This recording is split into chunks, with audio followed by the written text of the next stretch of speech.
I'm going to do a vintage bread. For that I have to do this dough first. So I'm going to make this and leave it in the fridge about 12 to 15 hours before I start doing the bread. For that recipe I'm using 250 grams bread flour with 85 grams plain flour, 6 grams instant dry yeast and 25 grams sugar, 240 milliliters of warm water. So I'm going to mix this and put it in the fridge, and the next day I'll show you the other ingredients. Almost the first vintage dough is double in size, and then I'm using for the other ingredients 215 grams again bread flour with 85 grams plain flour, 25 grams sugar, 6 grams salt, 2 eggs and a tablespoon of water, 75 grams butter. So to do this recipe, into the mixing bowl add the bread flour, and into that plain flour, then the salt, sugar and the prepared dough,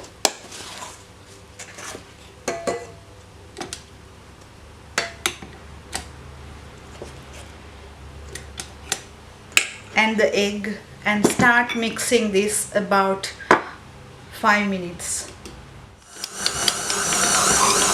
So after, the dough will look like this. So it is actually moist. Don't add the little water, the tablespoon of water, until you add the butter, and after that mix the knead with the butter about 5 to 10 minutes, and only after that, if you feel that it's very dry, you need to add the water.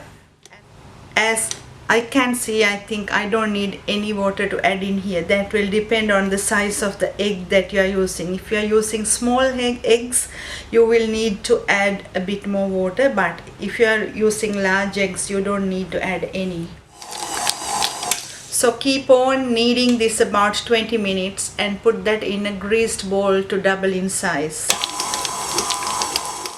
So the vintage bread dough is ready. So I'm going to put this in a greased bowl and leave it in a warm place until it doubles in size.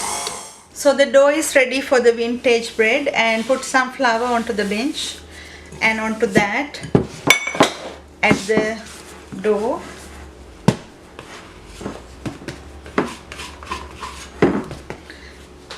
And press it down and cut that into 8 equal parts. Then take one part out and roll that to a rectangular shape, and then roll from one end to the other and roll it as much as you can.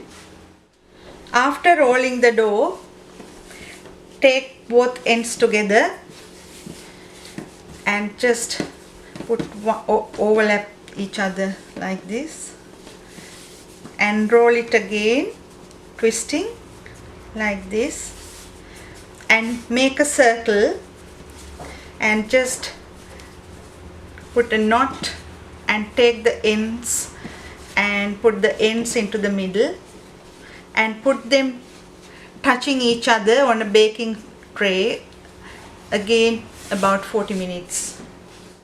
So after doing the bread rolls, it will look like this. I'm going to leave this again in a warm place to double in size. So the vintage bread is ready. Going to brush the tops with eggs and bake this on 180 about 20 to 30 minutes, or until golden brown on top. So the vintage bread is ready. I'm going to leave this on a wire rack to cool down, and I'll show you after how soft it is. So the vintage bread is ready, and if I open one to show you how soft and moist it is, it's really soft, moist, and a nice kind of a bread that you can try. Hope you will enjoy this. Thank you for watching.